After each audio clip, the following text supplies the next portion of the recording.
परिणमिदो खलु नाणम् परिणमदो खलु नाणम् पच्चक्खासवदवपज्जाय पच्चक्खासवदवपज्जाय सोणेव ते विजानति सोणेव ते विजानति ओगः पुव्वाहि किरियाहि ओगः पुव्वाहि किरियाहि। पढ़ेगा पर पच्चक्खासवदवपज्जाय सोणेव ते।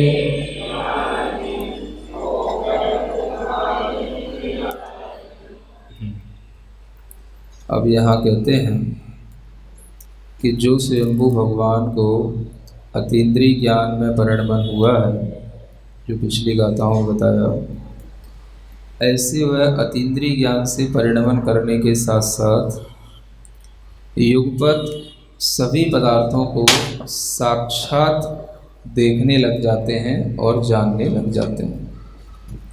युगपत का मतलब एक साथ सभी पदार्थों को जानने और देखने की जो शक्ति है वो अतीन्द्रिय ज्ञान के साथ ही प्रकट हो जाती है।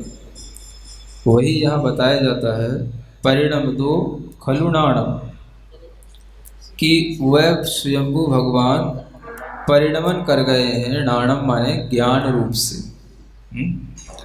जो उनका अपना ज्ञान स्वभाव था और उस ज्ञान के जितनी भी शक्ति अंश थे वो सारे के सारे प्रकट हो गए और वह ज्ञान रूप से परिणमन कर गए। ऐसा करने पर क्या हो जाता है? पच्चक्खासवदवपज्जाय। उन केवली भगवान के लिए सभी द्रव्य और सभी पर्याय प्रत्यक्ष हो जाती हैं। पच्चक्खा माने प्रत्यक्ष हो जाना।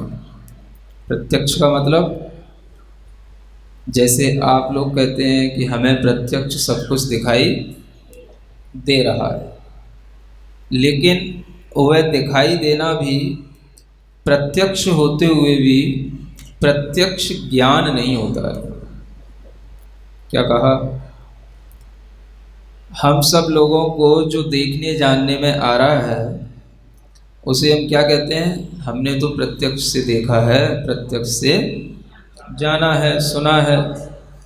लेकिन सिद्धांत की दृष्टि से देखा जाए तो वह कुछ भी प्रत्यक्ष नहीं है। क्या कह रहे हैं? कुछ भी प्रत्यक्ष, यह जो हम और आप है यह तो व्यवहार से प्रत्यक्ष कहा जाता है, वास्तव में तो कुछ भी प्रत्यक्ष नहीं है। क्यों नहीं है? क्योंकि जैन दर्शन में प्रत्यक्ष की जो परिभाषा है वो ये है कि जिस पदार्थ को जानने के लिए हमें किसी का आलंबन ना लेना पड़े, किसी की सहायता ना लेना पड़े, और जो सीधा हमारे आत्मा से ही हो, उसका नाम प्रत्यक्ष है। क्या कहा? जो ज्ञान सीधा हमारी आत्मा से ही हो,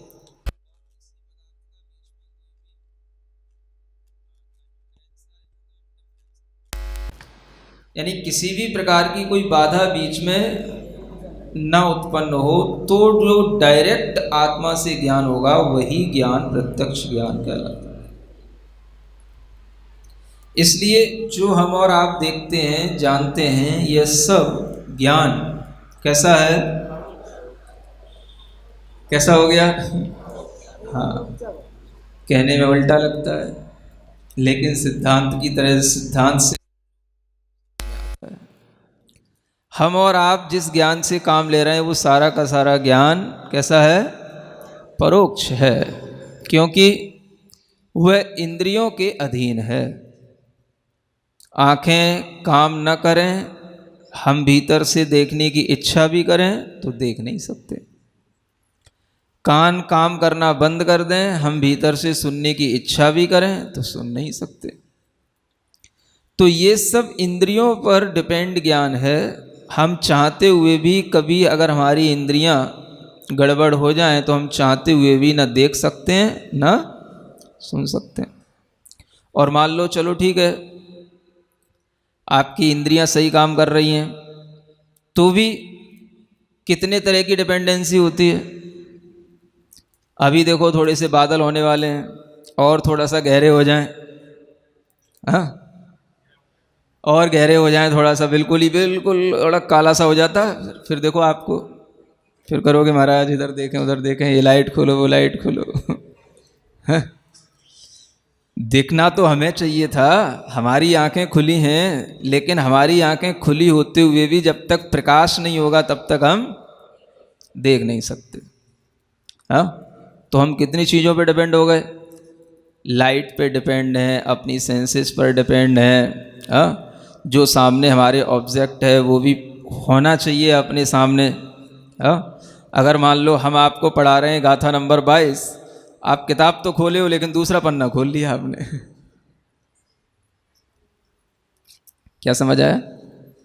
किताब तो खोले हो आप, लेकिन जो देखना चाहिए था वो आपको नहीं दिखाई देगा, और आप किताब पूरी ढूंढ रहे हो लेकिन आपको पता नहीं है कि जो पढ़ाया जा रहा है वो गाथा कहाँ है। तो आपको सब कुछ दिखता नहीं है, इसका मतलब ये हो गया। और जो भी दिखता है वह कैसा दिखता है, बहुत सारी चीज़ों पर डिपेंड होकर के दिखता है। ऐसे ही सुनने में आता है, ऐसे ही हर एक इंद्री के ज्ञान में आता है। तो हमारे लिए कुछ भी जो प्रत्यक्ष है वो इस तरह से है ही नहीं जिसे हम समझ रहे हैं, और जो सिद्धांत में कहा जा रहा है वो प्रत्यक्ष तो कुछ अलग बात है। अगर हम आपके ज्ञान को या अपने ज्ञान को प्रत्यक्ष कहने लग जाएं तो फिर ये भगवान के ज्ञान में और अपने ज्ञान में क्या अंतर रह जाएगा। यहाँ कह रहे हैं कि जब भगवान ज्ञान स्वरूप परिणमन कर गए, उनका ज्ञान पूरा का पूरा ज्ञान के रूप में ही परिणमन हो गया, माने ज्ञान जो ज्ञान था वो पूरा का पूरा प्रकट हो गया। बहुत अच्छा शब्द है, परिणम दो खलुणाणम, है ना। ज्ञान परिणमित हुआ है जिनका, उनके लिए कहा जा रहा है। क्या परिणमित हुआ? परिणमित होने का मतलब वो पहले कुछ और रूप में था, अब कुछ और रूप में हो गया।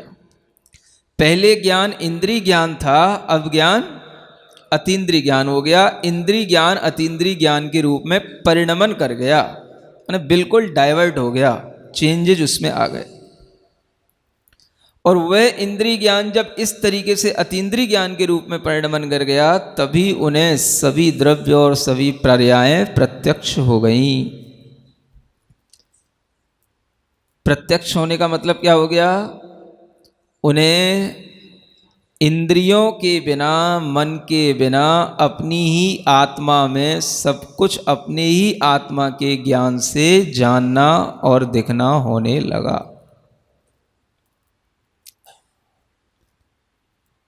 क्या समझ में आया?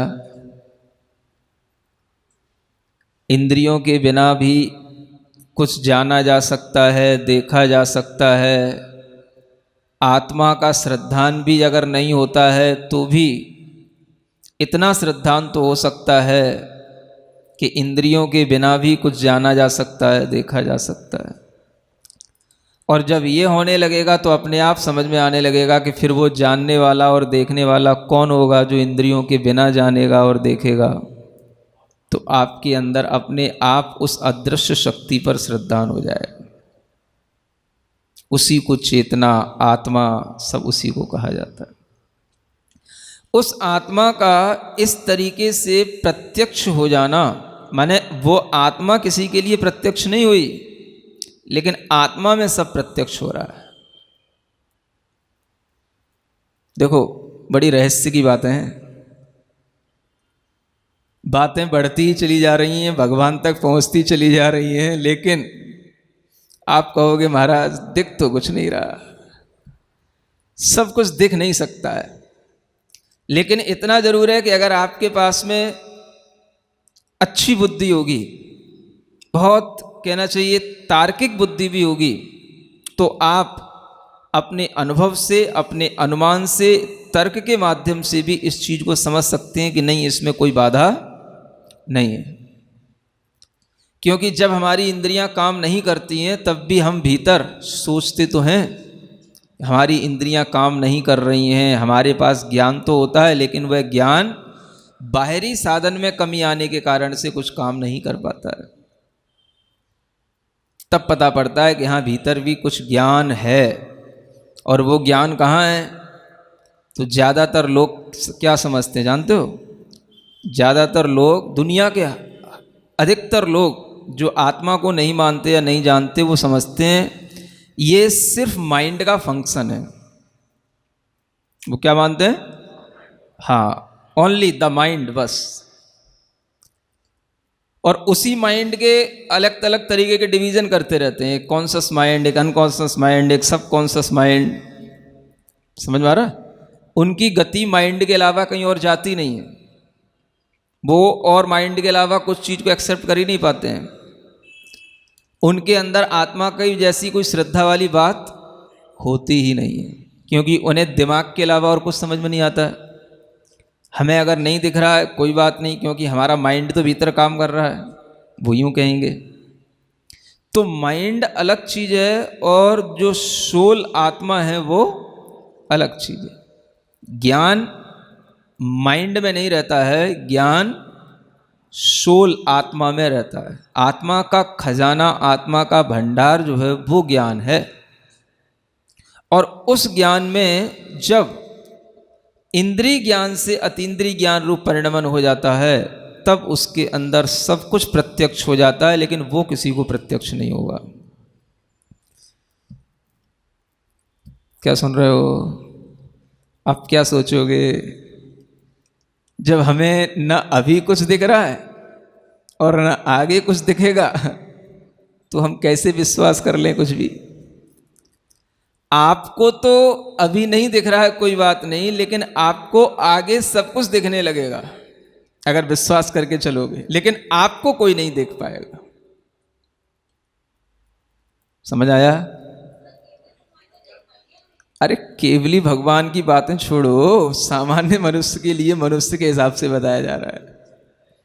कोई भी संसारी जीव आपको देख नहीं सकता, आपकी आत्मा में प्रत्यक्ष हो रहा है यह बात का अंदाजा तो लगा सकता है, लेकिन आत्मा को प्रत्यक्ष रूप से देख, अगर केवल ज्ञानी भी हमारे समक्ष प्रत्यक्ष बैठे हों तो भी हम उनके उस प्रत्यक्ष ज्ञान को किसी भी दृष्टि से नहीं देख सकते, लेकिन वो सबको देख सकते हैं।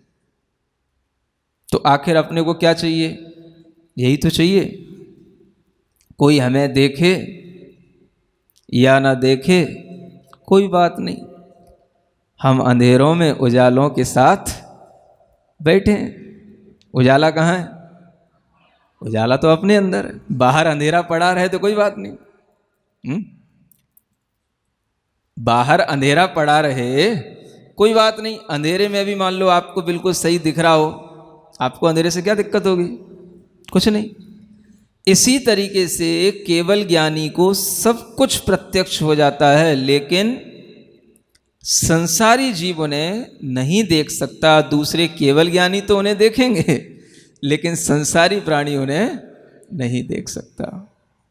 ऐसा आत्मा का जो प्रत्यक्ष ज्ञान रूप परिणमन होता है, अतीन्द्रिय ज्ञान रूप परिणमन होता है, तो उसमें सभी द्रव्य और सभी पर्याय दिखाई देते हैं प्रत्यक्ष, विदाउट एनी हिंड्रेंस। कोई उसमें किसी भी तरीके की बाधा नहीं आएगी। हमेशा जैसा देख रहे हैं वैसा ही देखेंगे। न लाइट चली जाए तो कम हो जाएगा, न लाइट आ जाए तो कोई फर्क नहीं पड़ेगा। लाइट वाइट से कोई डिपेंडेंसी नहीं है। हाँ, ऐसा भगवान का वह ज्ञान प्रत्यक्ष जब प्रकट होता है तो देखो सभी द्रव्य और उनकी सब पर्याय, क्या सुन रहे हो? द्रव्य भी सभी और पर्याय भी सभी। सर्वद्रव्य पर्यायेषु केवलस्य, सूत्र पढ़ा है, तत्व सूत्र में आता है, पहले ही अध्याय में आता है।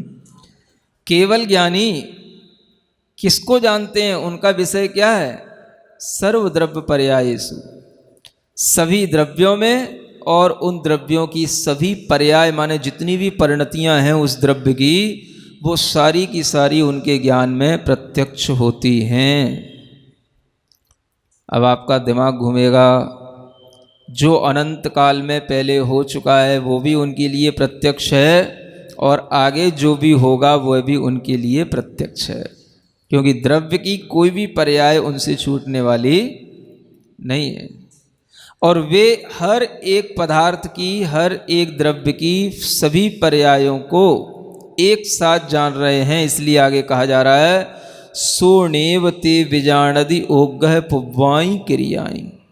सो माने हुए केवली भगवान, नेव माने नहीं, ते उन पदार्थों को विजानति जानते हैं, वे उन पदार्थों को ऐसे नहीं जानते हैं, किसके द्वारा, ओगह पुब्वाई क्रियाई, अवग्रह पूर्वक जो क्रिया होती है उसके माध्यम से नहीं जानते हैं। ये अवग्रह क्या हो गया, जैसे आप लोग मतिक ज्ञान में कोई भी चीज़ को जानने देखने के लिए तैयार करते हैं, तो मतिक ज्ञान के ये सब अवयव हैं, अवग्रह, ईहा, अवाय और धारणा। तत्वार सूत्र के प्रथम अध्याय में यह भी एक सूत्र मिलेगा, अवग्रहे आवाय धारणा।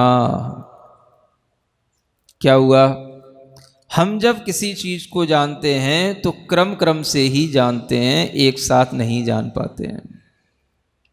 संसार का हर प्राणी इंद्रिय ज्ञान से किसी भी चीज को जानेगा तो इंद्रियों से किसी भी पदार्थ के बारे में पूरी जानकारी लेगा तो वह एक क्रम क्रम से ही उसको आगे बढ़ा बढ़ा करके जान पाएगा, एक साथ पूरा नहीं जान पाएगा। और वो क्रम किस तरीके से है, तो उसी क्रम के नाम हैं जो आचार्यों ने बताए हैं। पहला अवग्रह कहलाता है, किसी भी वस्तु का दर्शन होने के बाद में, दिखने के बाद में सबसे पहला जो ज्ञान होता है, मतिक ज्ञान की सबसे पहली फैकल्टी है, उसका नाम अवग्रह है। सबसे पहले क्या होगा, अवग्रह। और उस अवग्रह में क्या होता है, बस ये एक एहसास होता है, आभास होता है, ये ज्ञान हो जाता है कि हाँ यह है, यह मनुष्य है, या यह कोई पक्षी है, या यह कुछ वस्तु है। जो है रूप में एक पहले ज्ञान हो जाता है कि यह कुछ है, यह कुछ भी है, कोई है कुछ है, तो ये सारा का सारा क्या है, ये सब अवग्रह है, ये शुरुआत है। सबसे पहले कहाँ से शुरू होगा, यह कोई है, यह कुछ है। फिर उसके आगे नेक्स्ट ज्ञान जो आता है वो क्या होता है, उसको बोलते हैं ईहा। ईहा माने अब उसको जानने की इच्छा कि व्हाट इज दिस। पहले तो क्या था, बस यह है, इट इज। अब ईहा में क्या होगा, व्हाट इज इट, यह क्या है, ये कौन जानेगा, ये ईहा बोलेगी। भीतर से ज्ञान उत्पन्न होता है अवग्रह के बाद में कि ये क्या है, या यह कौन है, यह कैसे है, ये सारे के सारे प्रश्न ईहा से शुरू होंगे। फिर एक ज्ञान आएगा आगे, अवाय, वो उसको डिसाइड करेगा कि ये क्या है। और वह डिसाइड होने के बाद में फिर एक ज्ञान आता है आगे, धारणा, जिसे हम कहते हैं कि वो चीज़ हमारे बिल्कुल कॉन्सेप्ट में आ गई।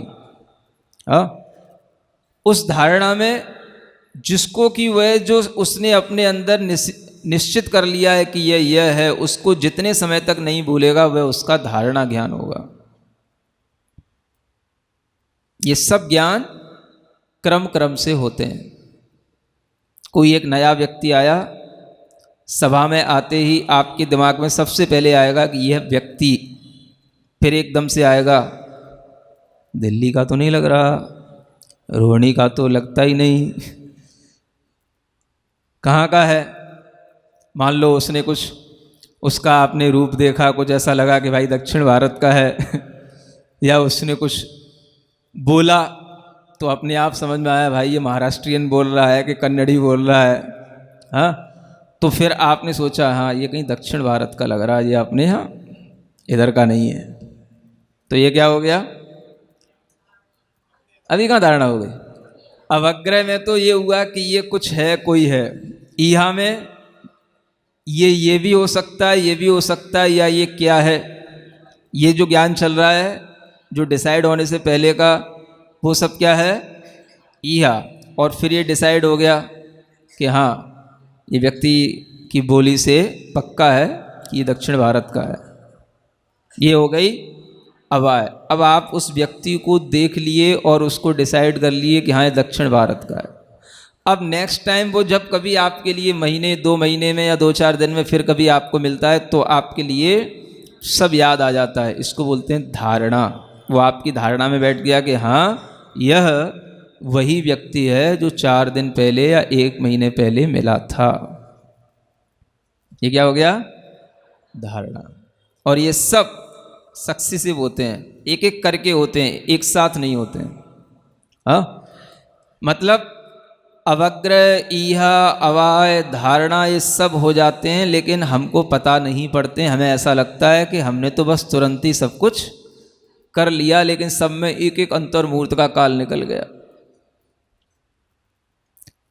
तो यहाँ ये बताया जा रहा है कि भगवान जो जानते हैं वो ऐसा मत समझना कि हम लोगों की तरह ही जानते हैं, क्योंकि ज़्यादातर लोग वही समझते हैं कि जैसा हम देख रहे हैं वैसे ही भगवान देखेंगे, जैसा हम जान रहे हैं वैसा भगवान जानेंगे।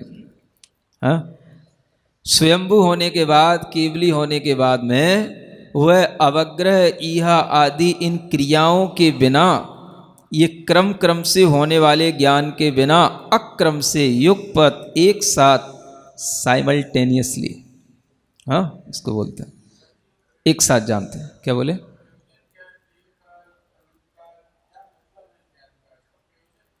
किसका,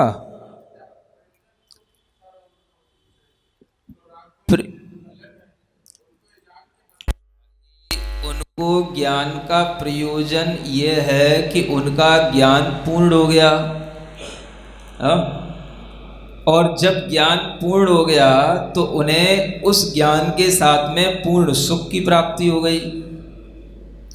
अब उनका प्रयोजन तो पूर्ण हो गया, हमारा प्रयोजन उससे जुड़ा हुआ है कि हम भी तो समझें कि वो भगवान को क्या जानने में आ रहा है, भगवान को क्या देखने में आ रहा है।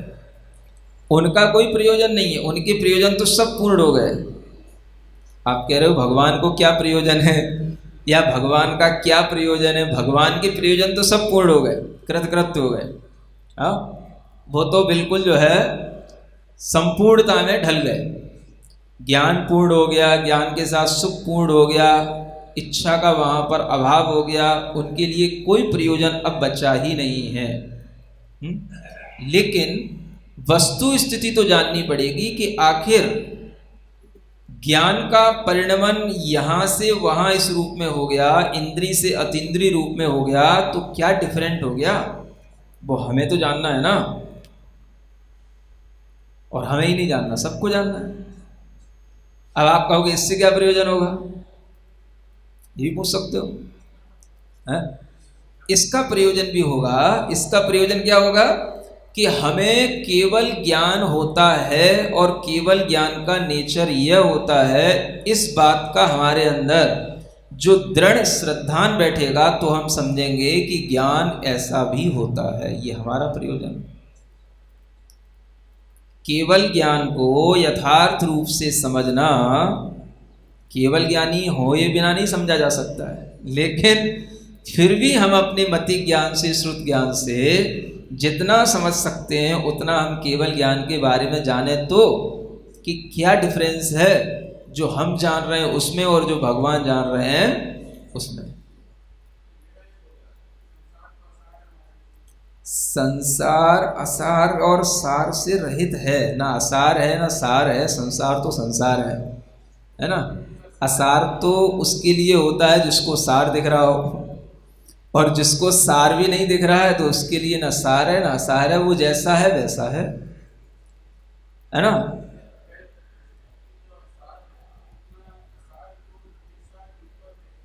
असार को युगपत देखने का और जानने का उनके अंदर भाव नहीं है, लेकिन वो उस ज्ञान की शक्ति है, उस ज्ञान का वह कमाल है कि वह सब कुछ उनके ज्ञान में देखने में आ जाता है। सार और असार से कोई लेना देना नहीं है, उनका प्रयोजन इससे कुछ भी नहीं है, ये तो ज्ञान का काम है। सूर्य है, बादल हो रहे हैं, लाइट ढक रही है, प्रताप उसका कम हो रहा है, और जब सब कुछ उसके सामने से हट जाए, जब वो अपनी पूर्ण प्रताप और प्रकाश के साथ होता है, तो उसका प्रयोजन क्या होता है? कुछ नहीं, उसे अपने स्वभाव में आना ही उसका प्रयोजन है। बस हम हैं तो हमारे सामने कोई भी आवरण नहीं होना चाहिए। हमारे पास ज्ञान है, ज्ञान हमारी निधि है, ज्ञान हमारा स्वभाव है, तो उसके ऊपर ये आवरण क्यों? तो हम जो प्रयास करेंगे वो अपने ज्ञान निधि को प्रकट करने के लिए, अपने ज्ञान स्वभाव को अपनी यथार्थ स्थिति में लाने के लिए, ना कि इसके लिए कि भाई मुझे दुनिया जानने में आएगी, बड़ा आनंद आएगा, है? ऐसा नहीं, क्योंकि जो चीज़ हमारी है वो साफ सुथरी तो होनी चाहिए, है?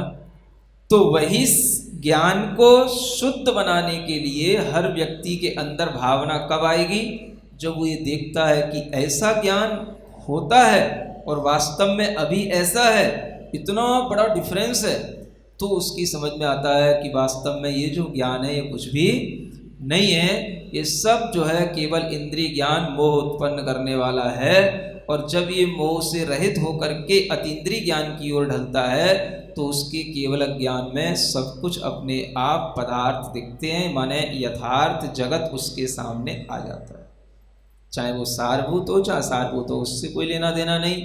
जो पदार्थ जैसा है वह वैसा उनके ज्ञान में दिखेगा, बस। तो ये अपने अंदर ये समझ में आना कि हमारा भी ज्ञान का स्वभाव इतना विराट रूप लिए हुए है, लेकिन ज्ञानावरणी कर्मों ने उस सब ज्ञान की विराटता को ढक रखा है, दबा रखा है। समझ में आ रहा है? तो वही आचार्य यहाँ समझाने की कोशिश कर रहे हैं कि अपनी ज्ञान की विराटता को इस रूप में समझो, और ये मत समझो कि हम जितना जान रहे हैं बस दुनिया में सब इतना ही जानते हैं, क्योंकि ऐसा मानोगे तब तो आपका अरिहंत भगवान के स्वरूप के प्रति कोई ज्ञान ही नहीं है, ऐसा समझा जाएगा। हाँ, तो अरिहंत भगवान का स्वरूप, सिद्ध भगवान का स्वरूप, उनकी आत्मा का स्वरूप कैसे समझ में आएगा? तो शब्दों के माध्यम से ऐसे ही समझाया जाएगा।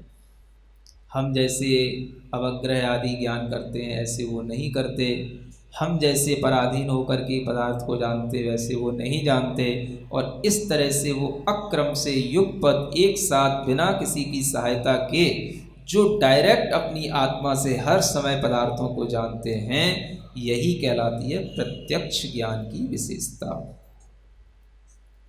ऐसा प्रत्यक्ष ज्ञान जो उन्हें प्रकट हुआ है वह हमारे श्रद्धा का विषय बनना चाहिए, ये यहाँ पर मुख्य प्रयोजन है।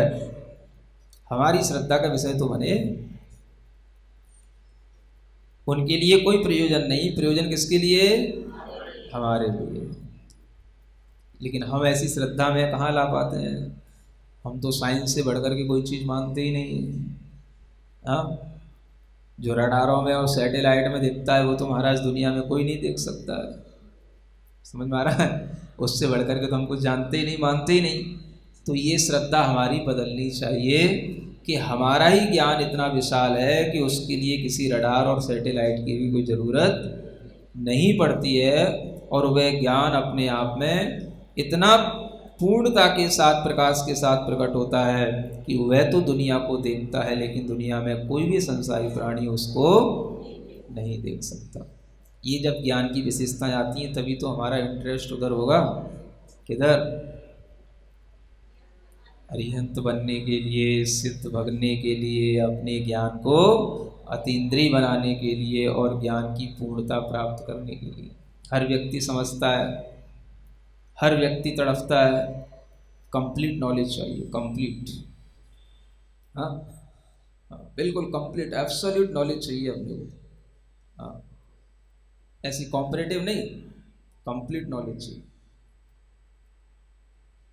और उस बस माइंड पे प्रेशर डालेगा। आज का साइंस क्या सिखाता है?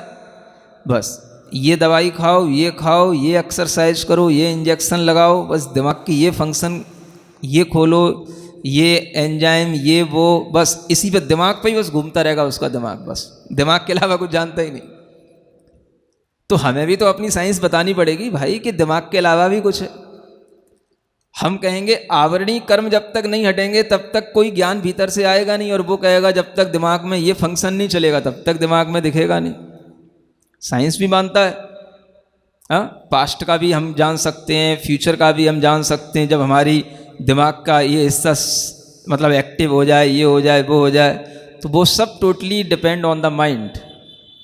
हाँ, लेकिन ये क्या कहते हैं, नहीं, ये सब माइंड में तो आता है, माइंड तो उसके मतलब फंक्शन करने का एक और इंस्ट्रूमेंट है, लेकिन होता काम कहाँ है? वो आत्मा में होता है। आत्मा के ऊपर से आवरणीय कर्म हटेंगे, ज्ञान उतना ही प्रकट होगा, वो हमारे लिए बाहर आएगा। कभी माइंड के माध्यम से भी आता है तो भी वो जो है एक तरीके से इनकम्प्लीट ही कहलाता है, लेकिन जब without mind and without senses जब हमारा ज्ञान केवल अपनी आत्मा के माध्यम से प्रत्यक्ष जानेगा तो वह कंप्लीट ज्ञान कहलाएगा। तो उस ज्ञान के ऊपर पहले अपना विश्वास होना, श्रद्धान होना, तब तो उस ज्ञान की प्राप्ति का कोई उपाय करेगा। नहीं तो यही बस सेंसुअल नॉलेज में ही आदमी अटक के रह जाता है, इसके अलावा क्या जानता है आदमी। तो यही समझना है कि ये आत्मा की बहुत बड़ी विराट स्थिति है जो स्वयं हर एक मनुष्य के अंदर छिपी हुई है और संसार के हर प्राणी के अंदर छिपी हुई है। प्रत्यक्ष ज्ञान धरते जिन भव्य होते, प्रत्यक्ष द्रव्य होते, इहादि पूर्वक क्रिया करना कदापि, वे जानते गत विकल्प सदा। हाँ, आगे का जो विषय है वो गाथा नंबर 23 में, णत्थि परोक्षम किंचिवी समंत सवक्ख गुण समेधस,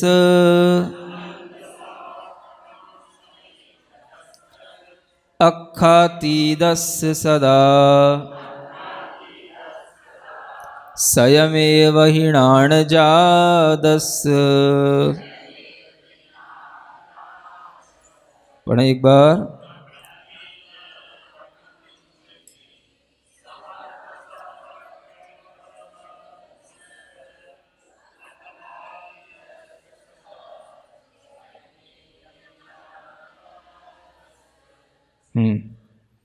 णत्थि परोक्षम किंचिवी, है ना। अब उसी को और समझा रहे हैं, अलग अलग तरीके से समझा रहे हैं, ज्ञान में आ जाए, विश्वास में आ जाए। और क्या होता है उन भगवान के उस ज्ञान की विशेषता में? अब क्या हो गया? किंचिवी माने कुछ भी। प्राकृत में कुछ भी को क्या बोलेंगे? किंचिवी। कुछ को क्या बोलेंगे? किंची। और किंचिवी माने कुछ भी। परोक्षम नत्थि, कुछ भी उनके लिए परोक्ष। हाँ, थोड़ी थोड़ी प्राकृत बोलने का अभ्यास कर लो। नहीं है के लिए क्या बोलना? नत्थि। और जो शब्द अपने याद में आते जा रहे हैं, प्रयोग में आते जा रहे हैं, कम से कम उनका ही प्रयोग करना सीख लो। अत्थि माने होता है और नत्थि माने नहीं होता है या नहीं है। अत्थि माने है, नत्थि माने नहीं है। और ज्ञान तो आप जान ही रहे हो, बहुत दिनों से पढ़ रहे हो। ज्ञान को क्या बोलते हैं? णाणम। तो बस क्या कहना? णाणम परोक्षमत्थि पच्छक्षमत्थि।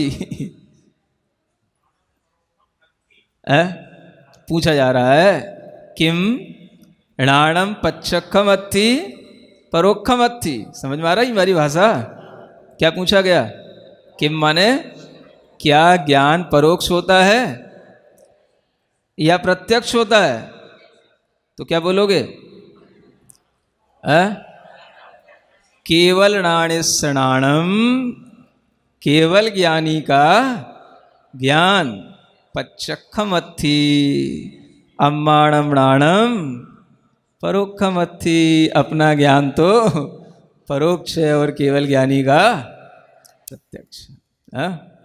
तो ये समझना है कि भगवान के लिए कुछ भी परोक्ष होता है क्या? किम किंची भी परोक्षम अत्थि नत्थि है, किंची भी परोक्षम नत्थि कस केवल नाणिस। किसके लिए? केवल ज्ञानी के लिए। फिर क्या होता है? समंत सवख गुण समिद्धस्स। देखो ये बहुत अच्छी चीज है। समंत माने होता है सब ओर, समंततः जिसे बोलते हैं सब ओर से। जो सभी अक्ष माने जो इंद्रियां हैं उनके गुण जो हैं उनसे वह समृद्ध हैं। माने इंद्रियों के लिए जो भी गुण होते हैं उन इंद्रिय गुणों के द्वारा जो हम ज्ञान करते हैं उस ज्ञान से वह समृद्ध माने परिपूर्ण हैं। हम क्या करते हैं? अपनी इंद्रियों के माध्यम से ये स्पर्श ठंडा है, ये स्पर्श गरम है, ये हल्का है, ये भारी है, ये स्पर्श इंद्री से जानते हैं। रसना इंद्री से हम क्या जानते हैं? ये खट्टा है, ये मीठा है, ये चरपरा है इत्यादि। घ्राण इंद्री से क्या जानते हैं? ये सुगंध है, ये दुर्गंध है। चक्षु इंद्री से क्या जानते हैं? ये काला है, ये गोरा है, ये नीला है, ये सफ़ेद है, ये आसमानी है। और क्या बची? कर्ण इंद्री से हम क्या जानते हैं? ये क्या बोल रहा है, क्या कह रहा है, इसका सब शब्द का जो अर्थ है वो सब हम अपनी इंद्रियों से जान लेते हैं। तो भगवान क्या करेंगे? अब उनके पास तो इंद्रिय ज्ञान रहा नहीं, लेकिन जो इंद्रियों से जानने में आ रहा है वह सब कुछ जानने की क्षमता उनके अंदर है। ये एक बड़ी चीज है, बहुत अच्छा विषय है ये, बहुत अच्छी चीज समझने लायक। क्या कहा जा रहा है? हम जैसे इंद्रियों से जानते हैं तो हम ये समझें इंद्रिय ज्ञान के माध्यम से जान रहे हैं कि ये खट्टा है, ये मीठा है। भगवान को इंद्रिय ज्ञान तो रहा है नहीं। अब आपने कह दिया, उनको ज्ञान कौन सा हो गया? अतीन्द्रिय। तो उन्हें कैसे पता पड़ेगा ये खट्टा है होता है, ये मीठा होता है? उन्हें कैसे पता पड़ेगा कि आंवला कसायला होता है, नींबू खट्टा होता है और रसगुल्ला? उन्हें कैसे पता पड़ेगा? क्योंकि रसना इंद्री का विषय है और उन्हें रसना इंद्री से काम कुछ लेना नहीं। क्या समझ में आ रहा है? तो वह भी भगवान के उस आत्मा के एक एक प्रदेश में ये इंद्रिय ज्ञान का गुण परिपूर्ण है। मतलब क्या हुआ? वे टेस्ट तो नहीं लेंगे जिह्वा से, लेकिन जानेंगे जरूर कि हाँ इस पदार्थ में खट्टापन होता है, इस पदार्थ में मीठापन होता है, इसमें कड़वापन होता है। देखो ये बड़ी चीज है। क्या समझ में आ रहा है? यानी कोई भी पदार्थ है तो उस पदार्थ को जानेंगे और उस पदार्थ की पर्यायों को भी जानेंगे, उसके गुणों के स्वभाव को भी जानेंगे। जब पर्याय जानने में आ रही है तो क्या उसके गुणों का स्वभाव नहीं जानने में आए? गुणों की तो पर्याय होती है। तो जो जानने में आ रही है वो किस रूप में जानने में आ रही है? सब रूप में जानने में आएगी। पुद्गल पदार्थ को जानेंगे तो स्पर्श रस गंध वर्ण वाला जो पुद्गल पदार्थ है उसकी हर एक पर्याय को वह जानेंगे। क्या समझ में आ रहा है? वो जानेंगे, वो इतना अच्छा जानेंगे कि आपको पता भी ना पड़े। आप तो मुंह में रखने के बाद भी नहीं जान पाते हो कि इस मीठे में भी कुछ जहर मिला हुआ है। क्या सुन रहे हो?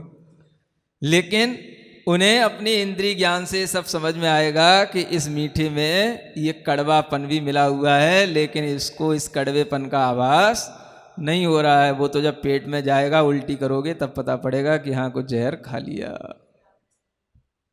आया समझ में? तो भगवान को इंद्रिय ज्ञान नहीं होता ऐसा नहीं समझना। इंद्रियों से जो जानने में आने वाली चीजें हैं वह भी सब भगवान जानते हैं। अगर ऐसा नहीं होता तो फिर तो जितना भी इंद्रिय व्यापार होता है या इंद्रियों की प्रवृत्तियां होती हैं उनके बारे में कुछ जान ही नहीं सकते वो। फिर तो प्रथमान योग कुछ होगा ही नहीं, उसमें कोई सच्चाई बचेगी ही नहीं, या भगवान किसी की कहानी को कुछ बता ही नहीं पाएंगे कि ये क्या सोच रहा था, क्या कह रहा था, क्या कर रहा था, क्या चख रहा था। हाँ, अगर भगवान नहीं बताएंगे तो फिर हम जो भी सुनेंगे वो हमारे लिए यथार्थ नहीं होगा। अब शुभम चक्रवर्ती ने खीर खाई, सुनो पंडित जी सुन रहे हो ना, शुभम चक्रवर्ती ने खीर खाई और खीर कैसी थी? गरम थी। पंडित जी, शुभम चक्रवर्ती ने खीर खाई और खीर कैसी थी? गरम थी। किसने देखी, किसने जानी? अगर भगवान ने नहीं देखी, भगवान ने नहीं जानी, तो हम किसी की कही हुई बात को कैसे सच मानेंगे? क्या समझ में आ रहा है? और वह खीर गरम थी, यह एहसास तो भगवान को नहीं हो रहा ना, लेकिन भगवान के ज्ञान में दिख रहा है कि हाँ देखो ये शुभम चक्रवर्ती है, ये खीर खा रहा है और गर्म होने के कारण से इसकी जीभ जल गई है और जलने के कारण से इसमें गुस्सा आ गया और इसने उठा करके एक थाली उसी रसोई के ऊपर पटक दी है। तो रस का ज्ञान उन्हें हुआ कि नहीं भगवान को? स्पर्श का ज्ञान हुआ कि नहीं भगवान को? ये उष्ण स्पर्श वाली चीज थी। क्या समझ में आ रहा है? कई लोग ऐसा समझते हैं कि भगवान को इंद्रिय विषयों का कोई ज्ञान, लेकिन उन्हें इंद्रिय विषय का भी ज्ञान पूरा का पूरा होता है। और यहाँ क्या लिखा है?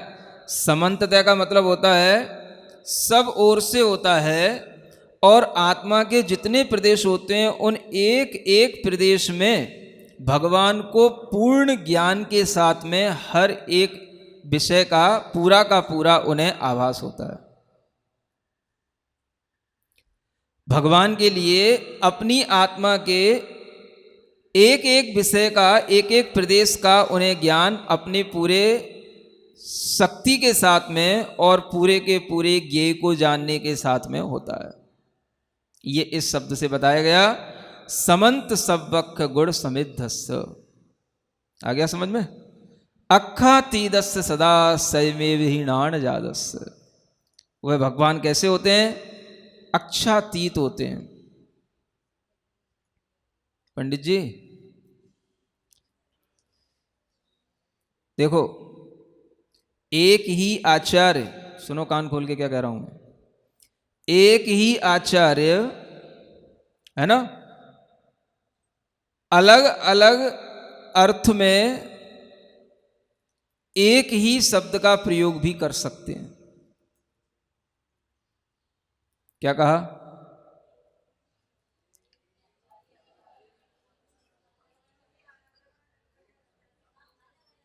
हाँ, जैसे हमने कहा प्रत्यक्ष परोक्ष, हाँ, तो यहां प्रत्यक्ष का मतलब क्या हो गया?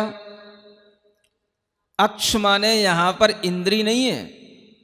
अक्ष माने क्या हो गया? यहां पर अक्ष माने लिया जाएगा आत्मा। अक्षम अक्षम प्रतिवर्तते इति प्रत्यक्षम। जो आत्मा के पास आत्मा में रहता है वह कहलाता है प्रत्यक्ष। तो यहां प्रत्यक्ष का मतलब क्या हुआ? आत्मा से होने वाला। समझ में आ रहा है? यहां अक्ष माने क्या हो गया? आत्मा। और जब हमने कहा अख्खातीदम, अक्ष माने यहां पर क्या हो गया? अक्ष से अतीत, माने इंद्रियों से अतीत। यहां अर्थ क्या निकलेगा? अक्ष माने इंद्रियां, और प्रत्यक्ष में अक्ष का अर्थ क्या है? आत्मा। इसलिए एक ही शब्द को अलग अलग अर्थों में भी कहा जा सकता है।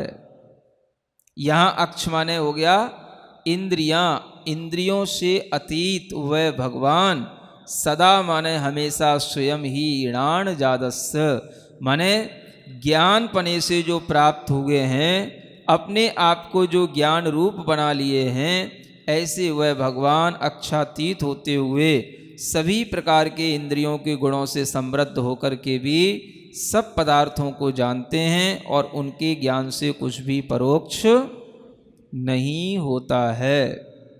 यानी संसार में जितने भी मूर्त पदार्थ हों चाहे अमूर्त पदार्थ हों, कोई भी पदार्थ उनके ज्ञान से परोक्षभूत नहीं होगा।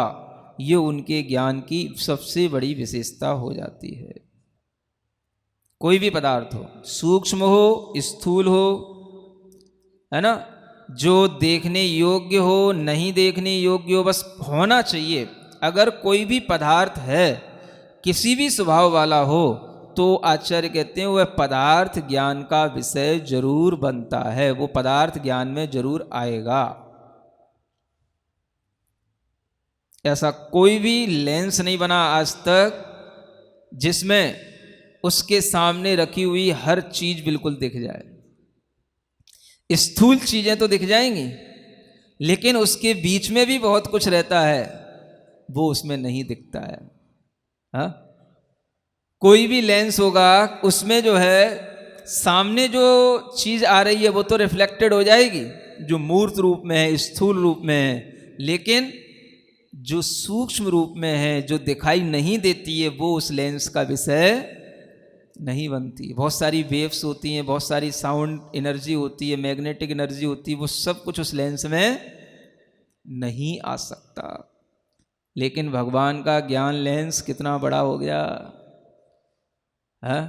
ये आत्मा की महिमा है। इसको समझो कि ये आत्मा इस प्रकार से अनंत ज्ञान और अनंत सुख स्वभाव वाला है। ये जो कहा जाता है अभी तक तो हमने केवल सुना है, वास्तव में इसके उस अनंत ज्ञान सुख पर हमने कभी विश्वास नहीं किया है। आपको इसमें क्या कठिन लग रहा है? हा? लगता आपको ऐसा है कि प्रवचन सार का विषय बड़ा कठिन है। क्या कठिन है? हा? सब समझ में आ रहा है कि नहीं आ रहा है? बस मतिक ज्ञान में ऐसा होता है और केवल ज्ञान में ऐसा होता है, इतना ही तो समझना है। और जो समझा है बस उस पर विश्वास करना है। तो यही समझ हमारे लिए जब आने लग जाती है तो अपने को फिर ये विषय कठिन नहीं लगते और ये रोचक लगने लग जाते हैं। ज्ञानी तो ज्ञान की ही बातें करेगा ना। सुनो ज्ञान की बातें। अब इतना बड़ा ज्ञान है तो उस ज्ञान की बातें करते करते कभी उस ज्ञान की कमी तो नहीं हो सकती, और ना वो ज्ञान की बातें करते करते कभी थक सकता है। यही तो उस ज्ञान की विशालता है। जब हम अपने छोटे मोटे ज्ञान में इतनी विशालता देख लेते हैं तो भगवान के केवल ज्ञान की विशालता का तो क्या पार लगा सकते हैं। ऐसे ये ज्ञान की महिमा को जानना ही आत्मा की महिमा को जानना है।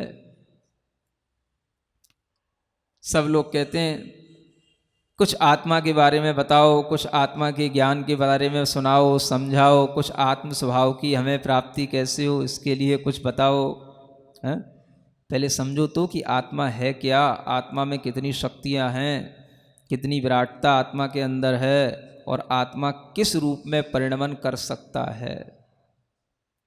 अशुद्ध से शुद्ध रूप में परिणमन होने के बाद ये सब अपने आप होने लग जाता है।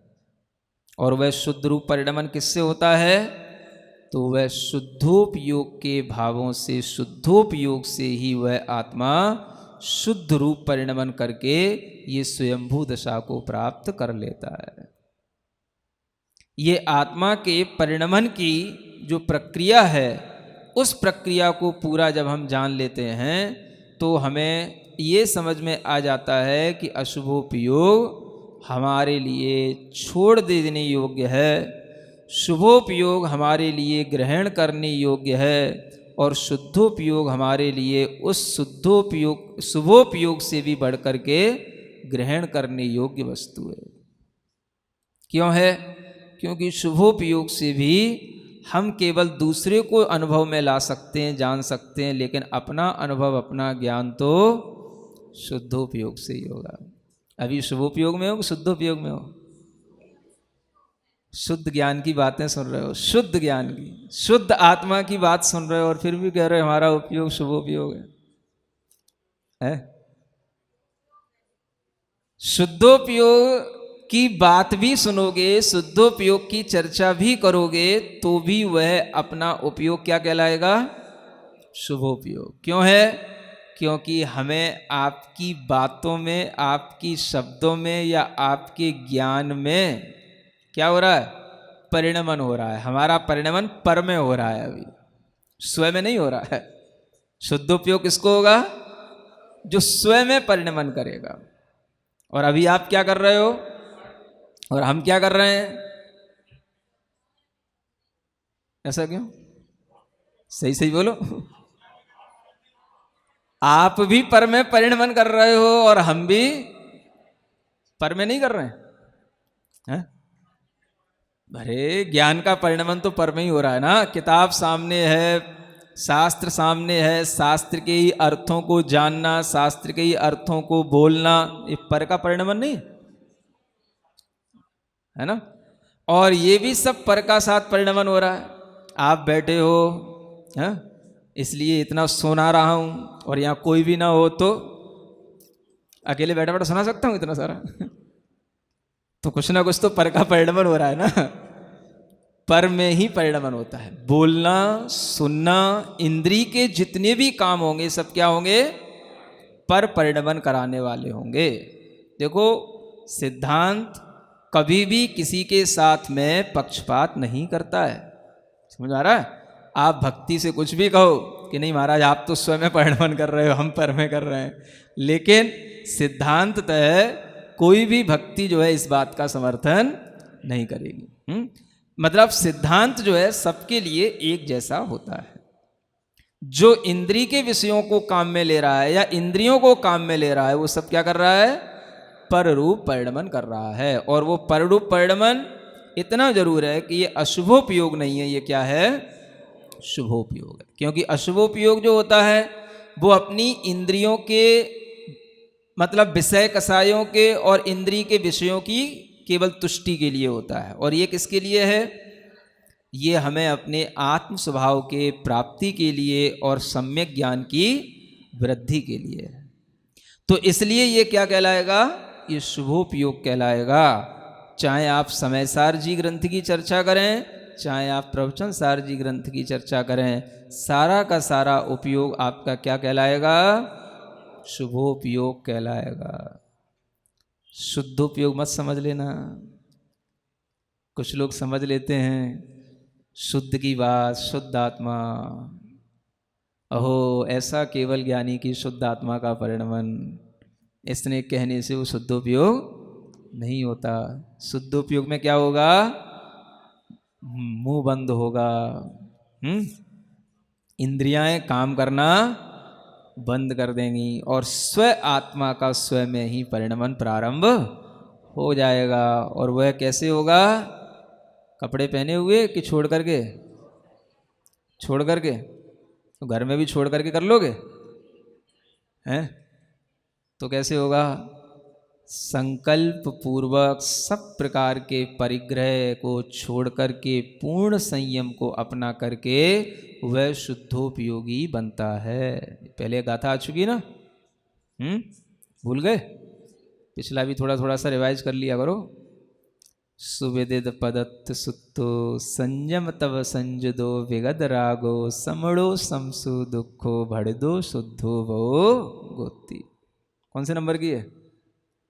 अब नंबर ही ढूंढने में टाइम लग जाएगा आपको।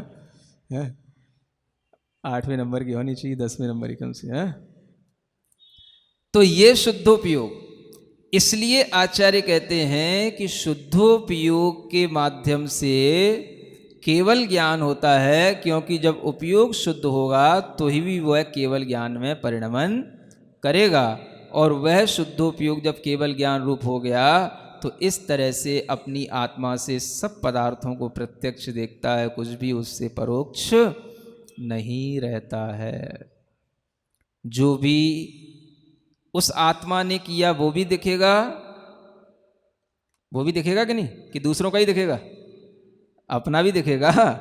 जो उस आत्मा ने किया वो भी दिखेगा, और जो पर की आत्माएं कर रही हैं वो भी दिखेगा। लेकिन दिखने का प्रयोजन देखने का नहीं है। प्रयोजन क्या है? केवल स्वयं का जानना और स्वयं का देखना। पर को जानना और पर को देखना उनका प्रयोजन नहीं है। इसलिए वो जानने देखने में भी आएगा तो कोई प्रयोजन नहीं है। इतना जरूर है कि अगर उसके साथ जो दिव्य ध्वनि होगी तो उसमें जो उपदेश के रूप में निकल जाएगा वो हमारे काम का हो जाएगा।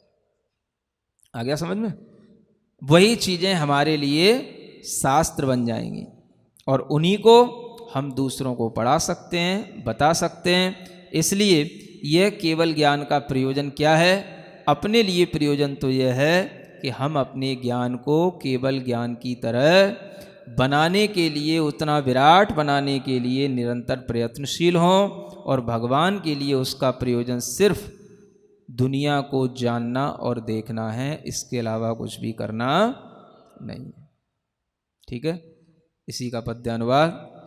आत्मीय सर्वगुण आकर होतना है, पूरा अतीन्द्रिय हुआ,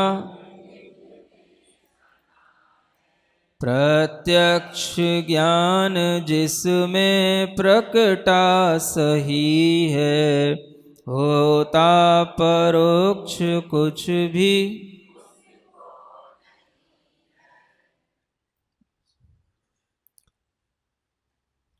बस